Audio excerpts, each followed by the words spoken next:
Alors, Florence Groff, je suis militante, mais aussi chargée de plaidoyer chez FIAN Belgium, qui est une organisation de droits de l'homme luttant pour le droit à l'alimentation.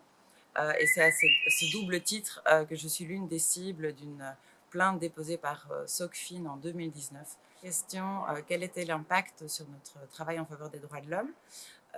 Eh bien, tant pour FIAN que les ONG, les autres ONG visées, il y a clairement une question de temps et de ressources colossales pour assumer notre défense, mais aussi tout l'impact en fait psychologique et la charge mentale liée. Mais on peut dire, enfin, ce qu'on a envie de dire aussi, c'est que c'est incomparable en fait avec ce que vivent les militantes et les militants du Sud, des pays où se passent les violations que nous on dénonce ici en Europe. D'abord, très pragmatiquement, l'importance d'un travail d'investigation sérieux et aussi de souscrire une assurance de protection juridique. Ensuite, l'importance de l'action collective, en fait, parce que c'est grâce au fait que toutes les actions incriminées par SOCFIN ont été menées en coalition que la défense devient aussi collective.